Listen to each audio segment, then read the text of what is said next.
Good morning, students. In today's class, let us know the difference between phrases and clauses. What do you understand by phrases and clauses?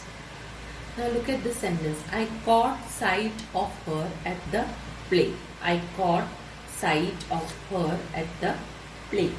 Now, if I take from here, I caught sight of her, right? Caught sight of her. Okay, so what is it? This is a clause. This is a clause here, right? At the play. This is the phrase. This is the phrase in the sentence. So now in this particular sentence, you have a clause and a phrase. So this is what you are understanding over here. So over here you can see phrase. The phrase is not having a subject and a predicate. There is no subject in the phrase, no predicate in the phrase. Whereas you see clause is having a subject and a predicate. I caught sight of her. So over here you can see the clause is having a subject as well as a predicate. I caught sight of her. So it's having a subject and a predicate in it. Okay. So sometimes this clause can give the entire meaning of the sentence. Okay, the whole meaning of the sentence. I caught sight of her. If you take that itself, it gives meaning, right? If you take this part alone, it will give complete meaning. So these independent clauses, you can say independent clauses can always stand alone without any support. Independent clauses can stand alone. So this is what you can understand about clause. Whereas look at the phrase I told you, it is not having a subject. You can see over here, the phrase is not having a subject. It is not having a predicate, isn't it? And this is not giving a complete meaning also. It's not giving a proper meaning. So they can't stand alone like the clause. It can't be. At the play alone, if you give somewhere, can it give some sort of meaning? No. No proper meaning, no complete sentence. So it can't stand on its own. Well, a clause can stand on its own. So this is the difference between phrases and clauses. You need to know this when we are doing transformation of sentences. That is why I gave a short explanation of clauses and phrases. Now let us move to transformation of sentences. Okay, so before getting to transformation of sentences, we should know what a simple sentence is, what a compound sentence is, what a complex sentence is. Okay, so let us proceed for all those things. Now you all know about sentences. Sentence means it gives complete meaning. So this is about phrases and clauses. Sentences means which gives complete meaning. Now the above one is a sentence, we can say, isn't it? It is giving complete meaning. I caught sight of her at the place. So you will be having subject in that, and you will be having the verb, you will be having the object, isn't it? So you will be having subject, predicate, everything in this, isn't it? That is what is called as a sentence. Now when I speak about sentences, sentences are of different types, isn't it? You have learned about this in sentences topic called sentences. Different types, isn't it? So this different types depends on the meaning, isn't it? Depends on the meaning and the structure. That is how they differ, isn't it? The meaning and the structure. So it can be classified like this, isn't it? Affirmative sentence. You might have heard this affirmative sentence. Then you have imperative sentence, imperative, negative sentence, negative, interrogative, question form, isn't it?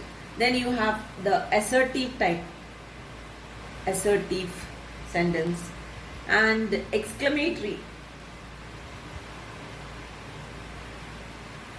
So the different kinds of sentences are this, isn't it? Affirmative you have, negative you have, assertive you have, imperative, interrogative, exclamatory.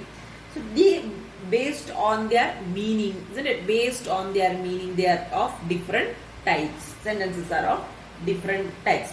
So we can change one type of sentence to another sentence without changing the meaning of it. isn't it? This is what we learned in adjectives also. Without changing the meaning of the sentence, we can change from one type to the other type, isn't it? So these are some of the different types of sentences which we are familiar with, isn't it? So that is about sentences. Now let us move back to clauses, what I was speaking earlier, clauses, isn't it? Clauses. So what I was telling, I will speak more about sentences after this. Let me just introduce these clauses to you. Clauses, when we speak about clauses, I say a main clause, you say, no, main clause. You might have come across this word, main clause. So when you call a clause a main clause, or you have another name for it, independent clause. So these two names you have for the main clause. We call it as main clause or independent clause. Okay, when you call a clause as a main clause or an independent clause, this means same. Okay, this is equal to this, fine. So when you call a clause as a main clause or as an independent clause, a clause when it is a group of words that indicates a subject, group of words that indicates a subject and a verb. Okay, and this can form a sentence. So a main clause means a group of words that is including a subject and a verb and can form a sentence. That is what is called as a main clause or a independent clause. For example, you can have a sentence like this: the dog barked. Right? The dog barked. This is giving complete meaning of the sentence, isn't it? So a main clause is called as an independent clause because it makes complete sense. It is giving complete sense and it can stand on its own. It is called as independent clause. Main clause is called as independent clause because it gives complete meaning. Complete meaning it gives, and then it can stand on its own. Okay, that is why a main clause is called as an independent clause. Independent, when we hear the word independent, means the one who can stand independently is doing the work. That means he is doing it alone, on his own, right? So that is what it means. So it gives complete meaning and it can stand on its own. Such a main clause is called as independent clause. Then, what do you understand by a subordinate clause? A subordinate to someone means depending on someone, isn't it? So it is also called as dependent, like how this is called as main clause is called as independent clause. Same way, subordinate clause is called as dependent clause, isn't it? You say, no, somebody is a subordinate to my father. That means he is working under your father, isn't it? That is what it means, right? Subordinate. It means dependent. Somebody who is depending on the senior. That is what is called as. So over here, same way, the clause also. Subordinate clause. Subordinate clause means dependent clause. It is a group of words. It's just opposite of this. You can understand. Which is a group of words that is not a sentence. Not a sentence at all. But adds information. But what it does, adds information to the sentence, isn't it? To the main part of the sentence. Information to the main part of the sentence. Now, for example, you can have a sentence like this. The dog barked. And you can have a depending one. When the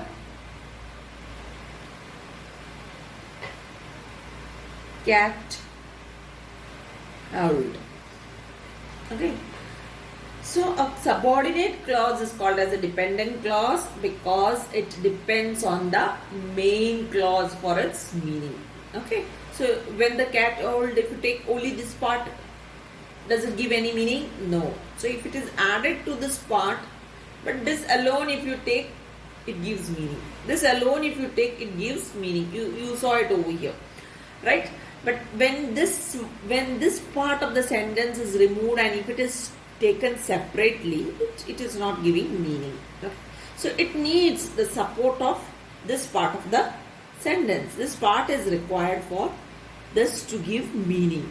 Okay, then only it gives complete meaning. So this is about clauses. So now you are familiar with main clause, independent clause, subordinate clause, or the dependent clause. Subordinate clause, dependent clause means one of the same. Main clause, independent clause means one of the same. So this is what you know about it. Okay.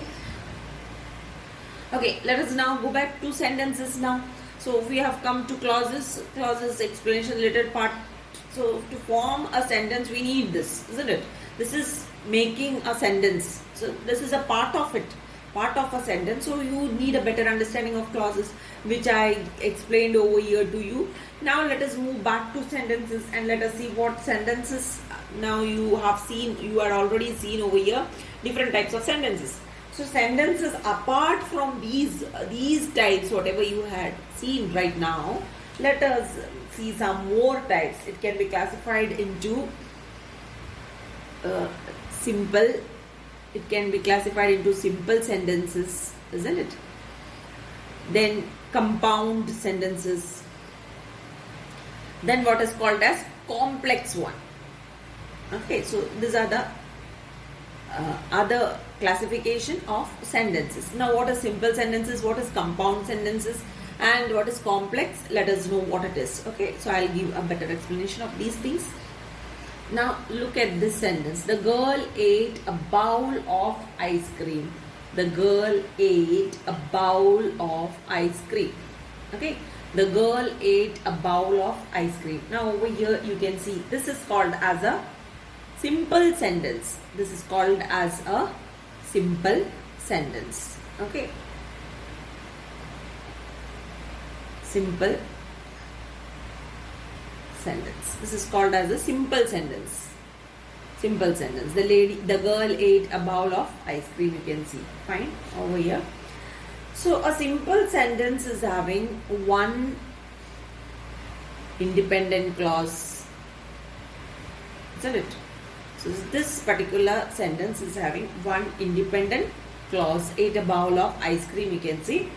So here you are having one subject and one predicate. So you just have one subject and one predicate. So one independent, you have one independent clause, one subject and one predicate. Fine, and this, right? So you are having one independent clause, ate a bowl of ice cream. Then you are having one subject over here, and then you are having one predicate over here, right? So this is called as a simple sentence. Let us go to the next one. You can see over here, the girl ate a bowl of ice cream. The girl ate a bowl of ice cream. This is one. And she drank a glass of juice. Fine. So over here, this particular sentence is called as a compound sentence. Why is it called as a compound sentence? You might have heard this word compound in your chemistry, isn't it? Compound means it's a combination of two things maybe, or more than that, isn't it? That is what is called as compound. So over here, why it is called as compound, you might have understood. So here you are having two parts which is joined over here with this word and. Am I right? The girl ate a bowl of ice cream and she drank a glass of juice. This is joined by this word and, right? So a compound sentence means it has two or maybe more independent clauses like this, isn't it? Independent clauses or coordinating clauses joined by this coordinating conjunctions. Two or more independent clauses or coordinate clauses. Okay, coordinate clauses joined by this coordinating conjunction like this. Okay, so over here you can see the girl ate a bowl of ice cream. So this is what we had seen earlier. So you are having a subject over here and a predicate in this part. Secondly, she drank a glass of juice. Again, you are having a subject and a predicate, isn't it? So two or more independent. So both if you take separately, they are independent. So two or maybe more than two independent clauses are joined together by a coordinating conjunction like this. Such a sentence is called as a compound sentence. Okay, such a sentence is called as a compound sentence. Let us move to the third type of sentence. So before moving to the third type of sentence, let me tell you. So these in this compound sentence, you can join these type of coordinate clauses. Coordinate clauses means those clauses which are separate statements, isn't it? Which have equal importance, isn't it? And they are joined by this coordinating conjunction. So this coordinating conjunction not only always it's joined by and, other coordinating conjunctions also we use for joining. You know those joining words in coordinating while doing synthesis. I explained it already, the coordinating conjunctions. So you use but, you use this word yet, you use the word not only, am I right? Not only but also. So all these words. Then you use the word so, and you use the word or, isn't it? All these words are called as coordinating conjunctions. So these words are used to join these sentences like this. Okay, these coordinating words, coordinating conjunctions are used to join two or more sentences which forms a compound sentence. Let us move to the next type of sentence. Now see this sentence. The girl drank a glass of juice after she ate a bowl of ice cream. Okay, now you take separately. The girl drank a glass of juice. It is giving meaning, proper meaning, isn't it? The girl drank a glass of juice. It is giving complete meaning. You have subject, you have the predicate, or you have the verb, isn't it? The object, everything in this, isn't it? But you take this part of the sentence, after she ate a bowl of ice cream. You take only this part. Don't look at the first part of it. Just focus only on this part. After she ate a bowl of ice cream. Just focus on it. Is it giving complete sense after she ate a bowl of ice cream? It's not. It's not at all independent. It's not at all independent. It is not giving any sense. If you take alone this part, it's not giving complete meaning. So what after what? Isn't it? After what? So it's not giving a complete meaning. So this particular part is called as a dependent part. Dependent part, or you can say as the subordinate, dependent or subordinate clause. Okay, so such a sentence is called as a complex sentence. Got it? So what is a complex sentence now? Complex sentence is having one independent clause and maybe one, or here you are having only one now.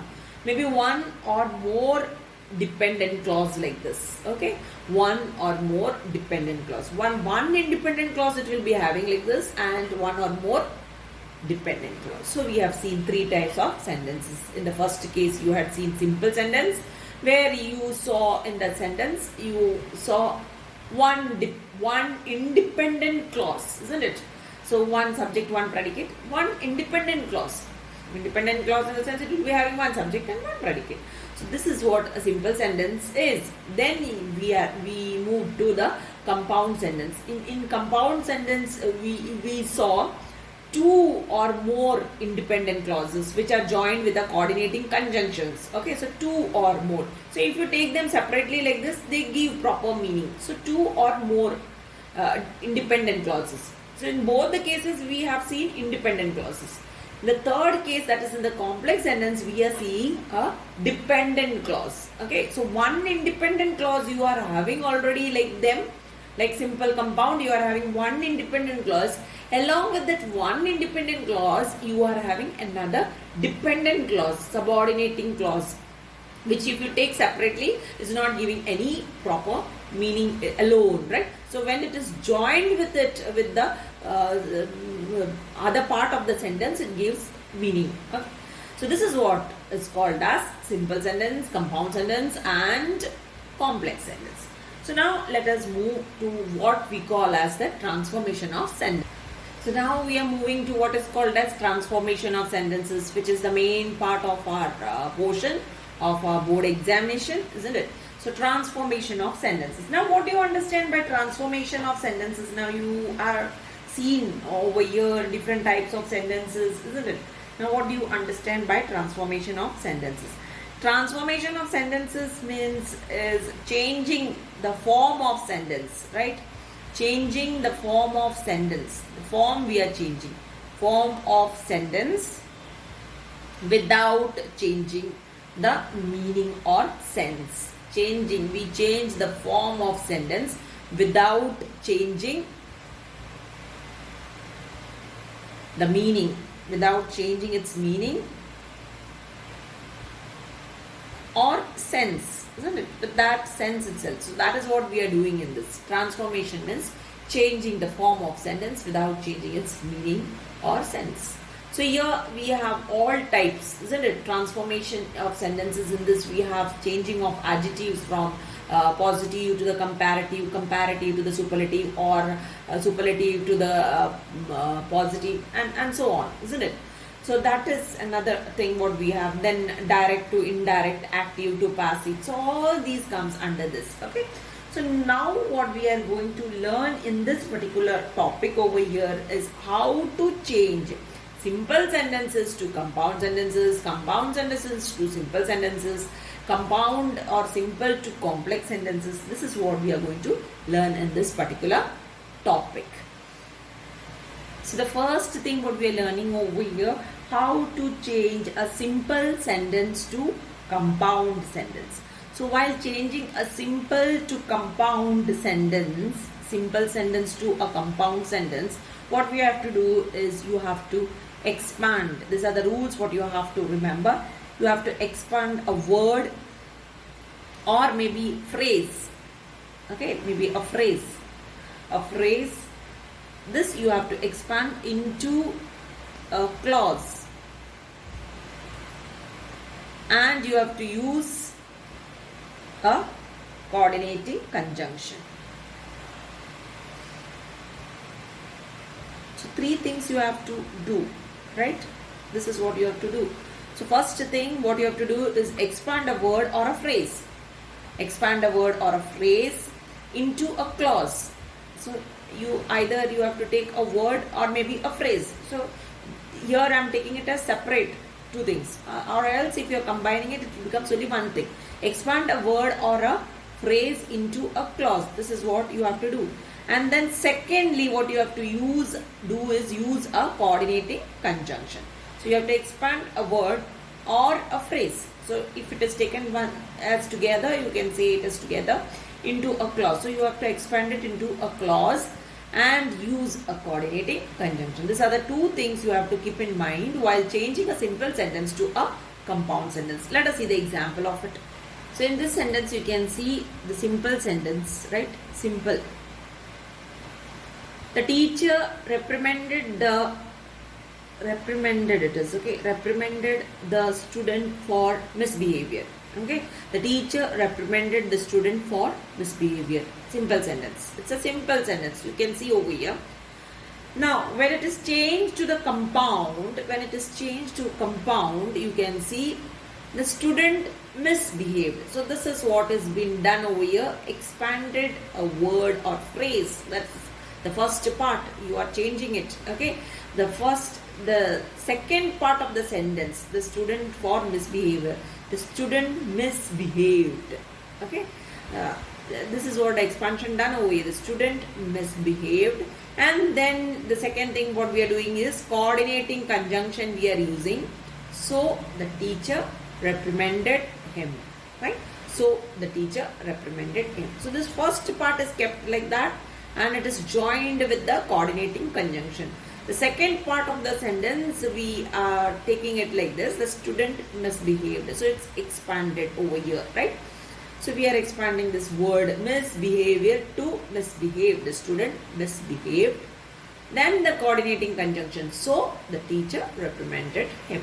Let us see the next example of the same simple to compound. So you can see over here the simple sentence. Simple one, you can see, besides being a thief, he was a smuggler. Besides being a thief, comma, he was a smuggler. So in the compound, when we change it into the compound, you use it like this. He was not only a thief. So besides being a thief is expanded. This particular thing is expanded. He was not only a thief. He was, this word meaning of this is expanded like this. He was not only a thief. Then we are using the coordinating conjunction, but also a smuggler. Okay, but also a smuggler. He was not only a thief but also a smuggler. Let us move to the next one. So simple sentence, he must work hard to win a prize. It's a simple sentence which you are changing into the compound. He must work hard, right? So the same thing you are keeping as it is. You are using the coordinating conjunction or. He will not win a prize. Okay, he must work hard to win a prize, or he will not win a prize. So this part is expanded over here. The second part in this sentence is expanded over here, and it is formed as a compound sentence. Okay, let us see one more example. You can see over here, in spite of all his riches, he was not contented. This is a simple sentence. Fine. That is changed. He had plenty of riches. In spite of all his riches is expanded. He had plenty of riches. And then you are using the coordinating. But he was not contented. Okay. So expansion is done over here. And then you are using the coordinating conjunction. And then complete it. So it becomes the compound sentence. Okay. Today I'll wind up over here. Next class we'll be continuing with the same thing. Till then, thank you very much.